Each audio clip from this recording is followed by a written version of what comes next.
नमस्कार मित्रांनो, माझं नाव आहे डॉक्टर निलेश पाकले आणि आज आपण 24 डिसेंबर 2024 साठी काय ट्रेड घेणार आहोत आणि निफ्टीचं ॲनालिसिस काय करणार आहोत याच्याबद्दल आज माहिती घेणार आहोत. तर सगळ्यात पहिल्यांदा बघूया की उद्या कुठले स्टॉक आपण लक्षात ठेवले पाहिजेत. तर मी 4 स्टॉक लिस्ट केले, वॉच लिस्टमध्ये टाकलेले आहेत. तर पहिला स्टॉक आहे CDSL. आता CDSL या स्टॉकमध्ये तुम्ही बघाल तर या ठिकाणी तुम्हाला तो 20 दिवसाची मूव्हिंग ॲव्हरेज आहे ती तोडलेली आहे. 2 दिवस रेड कॅन्डल किंवा रेड मारुबोजू किंवा बिअरिश मारुबोजू तयार झालेली आहे. तर उद्या पण हा स्टॉक खाली पडू शकतो, हे आपल्याला वाटतंय किंवा आपल्या ॲनालिसिस सांगतंय.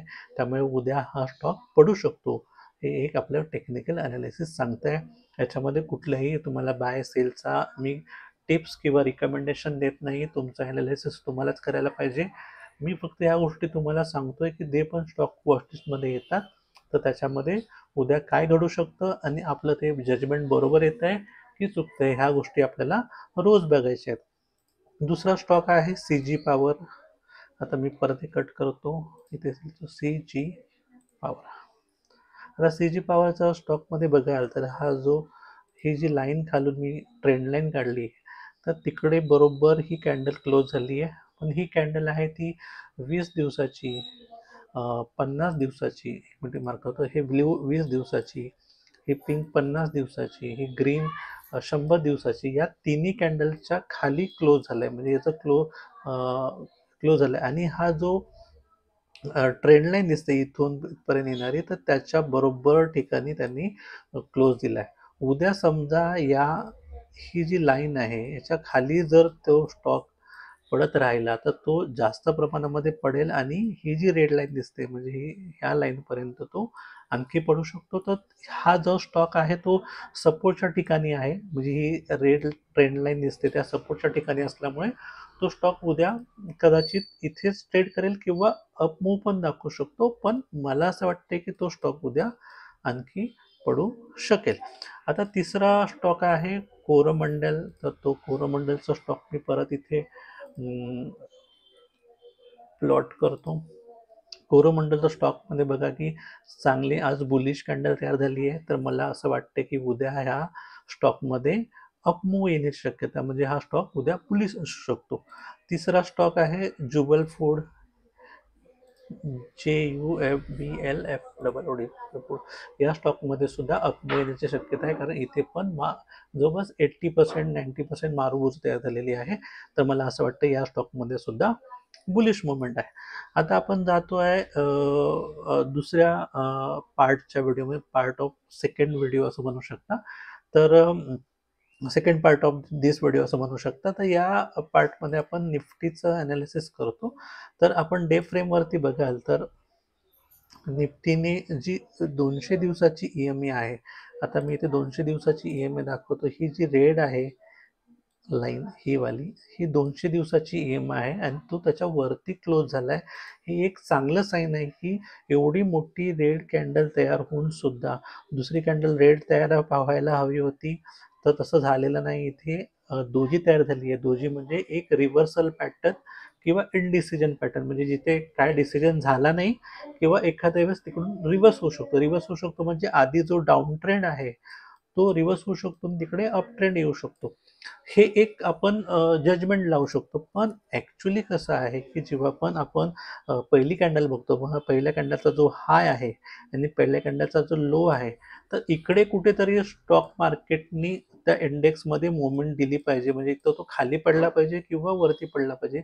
वरती जायचं असेल तर हाय तुटला पाहिजे, खाली पडायचं असेल तर लो तुटला पाहिजे. तर ह्या लोच्या आणि हायच्या व्हॅल्यू आहेत ते लक्षात ठेवलं पाहिजेत. तर या कॅन्डलमध्ये लोची व्हॅल्यू किती आहे, तर लो आहे 23,537 आणि हाय आहे 24,065. म्हणजे 24,000ची लेवल आणि 23,500ची लेवल ह्या महत्त्वाच्या आहेत. म्हणजे 24,000 वरती हायची लेवल आणि 23,500ची लेवल, म्हणजे जो 500 पॉईंटचा डिफरन्स आहे, ह्या 2 पॉईंट खूप महत्त्वाचे आहेत. तर उद्या मला असं वाटतंय की उद्या हा मार्केटला बुलिशनेसचा व्ह्यू दिसतोय. जर मार्केटनी आज जसं एंड ऑफ द डेला शेवटच्या 1-2 तासामध्ये जसं ट्रेड केलं, तसं जर उद्या ट्रेड केलं तर नक्की उद्या मार्केट बुलिश असू शकतं. किंवा जास्तीत जास्त 24,000चा आणि 23,500च्या मध्ये ते ट्रेड करू शकतो. तर त्याचं कारण काय आहे या दोघांमध्ये ट्रेड करायचं तेही आपण बघू. सगळ्यात महत्त्वाचं म्हणजे त्यामध्ये असणारे ओपन इंटरेस्ट. आता सगळ्यात जास्त ओपन इंटरेस्ट कुठे आहे तर बघा इथे 23,500 मध्ये आहे आणि सगळ्यात जास्त इकडचा ओपन इंटरेस्ट जो कॉलमध्ये आहे तो 24,000च्या आसपास आहे.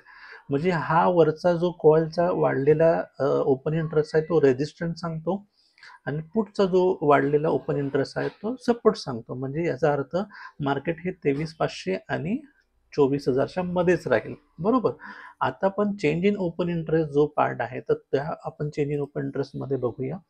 तर चेंज इन ओपन इंटरेस्ट बघाल तर इकडे साधारण 23,700ला पुढचा ओपन इंटरेस्ट खूप आहे.